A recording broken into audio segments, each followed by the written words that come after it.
Servus Freunde, heute packen wir dieses kleine neue Driftauto aus und ich würde sagen, fangen wir gleich an. Viel Spaß!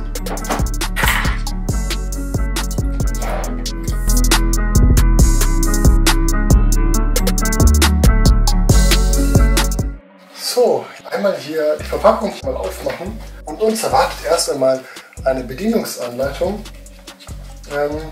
Sehen wir auch hier alle Ersatzteile. Und das Auto ist eine Art kleines Carrera-Driftauto, so wie ich es verstanden habe. Nur eben, dass es nicht auf einer bestimmten Strecke fahren muss, sondern eben auch ohne eine bestimmte Bahn verwendet werden kann. Und hier sehen wir auch schon das Auto. Es ist wirklich winzig. Also ich kann mal meinen Finger hier gegen hinhalten. Es ist wirklich winzig. Hier drin ist noch die Fernbedienung. Ein Ladegerät, übrigens USB-C. Finde ich cool. Und hier ist noch das zweite Teil der Fernbedienung. Die muss man dann einfach hier so reinsliden. Fühlt sich echt nicht schlecht an, finde ich echt gut. Hier kann man das dann aufmachen, die Funke. Und da sehen wir schon, was wir für Batterien benötigen. Wir benötigen 3x AA-Batterien. Ich habe hier leider nur AA-Batterien, deswegen gehe ich kurz runter und hole mir die größeren Batterien. Und die können wir dann auch schon gleich in die Fernbedienung reinmachen. Ich habe übrigens auch gehört und auch gesehen, dass man das Auto direkt an der Fernbedienung aufladen kann. Und das werden wir gleich einmal ausprobieren. So, stecken wir das Ganze hier wieder rein. Machen es hier schön zu. Ja, perfekt. Und jetzt, es ist wirklich ein winziges Auto. Es ist wirklich sehr klein. Gefällt mir aber gut. Wirkt auch eigentlich relativ hochwertig. Ich finde es cool, wir haben hier noch eine weitere Karosserie mit dabei. Und sogar noch eine weitere Karosserie. Wir haben hier so eine Art Licht und noch ein paar Aufsetzteile hier. Heckspoiler und so. Das kann man sich dann einfach selber lackieren. Finde ich sehr cool, dass sowas mit dabei ist. So, aber jetzt wollen wir das Auto auch einmal. Aber bevor wir das machen, hier unten einfach hier so ein Schieber. Und da stecken wir das Auto rein. Ist eigentlich auch ganz cool, wenn man irgendwo anders hingeht, weil dann hat man das Auto hier gleich drauf, verliert es nicht und kann es auch gleich aufladen. So, aber jetzt müssen wir das Auto auch einmal anmachen.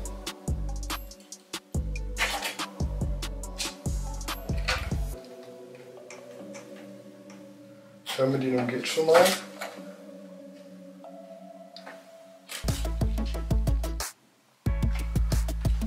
Und hier oben, hier drinnen, da scheint der On-Off-Knopf zu sein.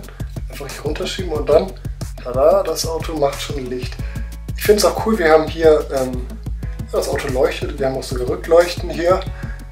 Sieht echt cool aus und sehr detailverliebt auch, weil hier unten ist auch noch was.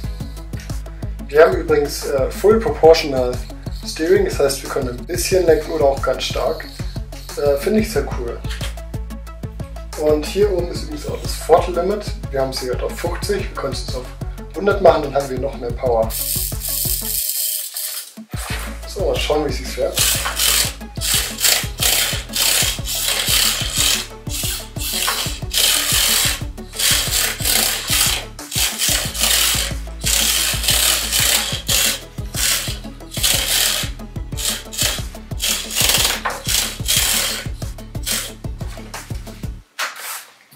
So, jetzt machen wir uns mal gleich den Parcours. Ich habe hier 2 Uhu-Kleber und das ist unser Parcours, also let's go!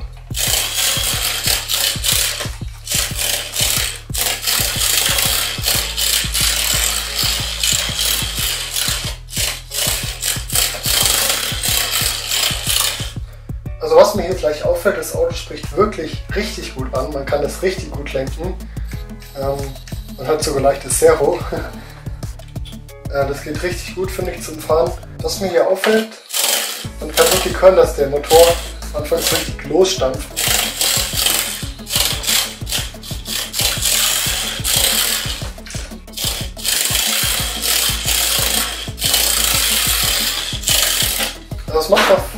es macht auf alle Fälle Spaß, mit diesem Auto rumzufahren. Ich werde es noch ein bisschen genauer testen und dann wahrscheinlich auch noch ein Review dazu machen. Bisher gefällt es mir echt ganz gut. Es ist wirklich klein, das Auto, aber trotzdem macht es eigentlich Spaß. Ich kann mir gut vorstellen, wenn man mit seinen Kollegen oder sowas ein kleines Rennen mal mit den Dingen macht, ist bestimmt ganz witzig. Und es kostet, glaube ich, 78 €. Mit meinem Rabattcode Feutastisch bekommt ihr ja noch mal ein bisschen Rabatt drauf. Könnt ihr dann bei Makerfire vorbeischauen. Auch nochmal vielen Dank an Makerfire für das Bereitstellen des Autos. Und ja, also bisher gefällt mir das Auto wirklich sehr gut.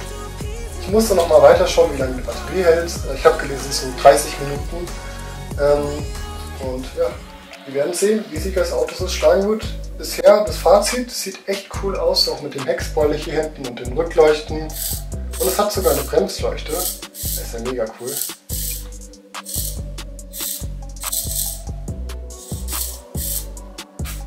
Ich weiß nicht, ob man das hier sehen kann, aber es ist wirklich cool. Also ich bin echt sehr überrascht von diesem kleinen Auto, wie gut es sich eigentlich auch fährt. Vielen Dank fürs freundliche Zusehen und bis zum nächsten Mal.